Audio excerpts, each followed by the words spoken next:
यार बिहार एक एहन राज्य छे ने जतऽ के जनता सबके नेता सबक भविष्यक चिंता 90% रहे छे लोग सबके, अतुका लोग सबके, लेकिन अपन बाल बच्चा के भविष्यक चिंता मात्र 10% रहे छे। एहन राज्य छे बिहार का।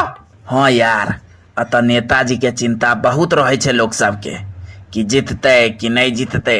अब बाल बच्चा बनरा गेले सबहक से बुझबे न करे छे लोग सब।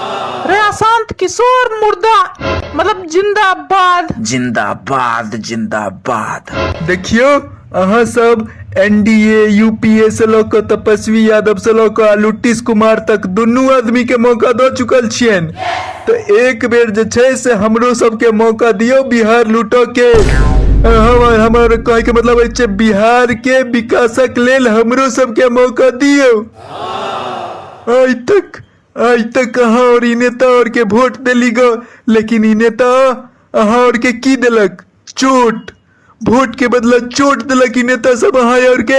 हाँ। लेकिन हमर अशांत किशोर जी वोट के बदला नोट देता अहाँ सबके। नोट नहीं, विकास देव हम अहाँ सबके, विकास। हमार बड़का बेटा के नाम छे विकास, ओ हम अहाँ सबके सौंप देव। हाँ। रे अशांत किशोर मुर्दा मतलब जिंदाबाद जिंदाबाद जिंदाबाद। नेताजी हम वोट नहीं खसाब। से किया? लोकतंत्र के महापावन छे चुनाव। आहा हम समस्त जनता पुजारी भेलिए, तैयो आहा जे छे से वोट खसबे से मना कर रहल छिए। लोकतंत्र के महापावन में भाग नहीं लेवा के छा के। नेताजी आधार कार्ड पर हमार फोटो बेकार आयल अछि।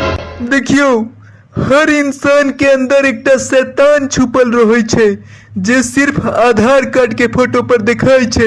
हाँ। स्नैपचैट वाला फोटो लगा दिया ना नेताजी आधार कार्ड पर यार। हो जात, टेंशन नहीं लिया। हाँ, समस्त ई चुनाव अहाँ सबक भविष्यक चुनाव अछि, तो वोट नेताजी के परवाक चाहिए से ध्यान रखब। अहाँ जे सब जे छे से ठीक छे ना। कियो लाख कोशिश करे पर बिहार में बदलाव असंभव छे। से किया? देखियो गरीब में हिम्मत नहीं छे, मिडिल क्लास के फुर्सत नहीं छे और अमीर के जरूरत नहीं छे।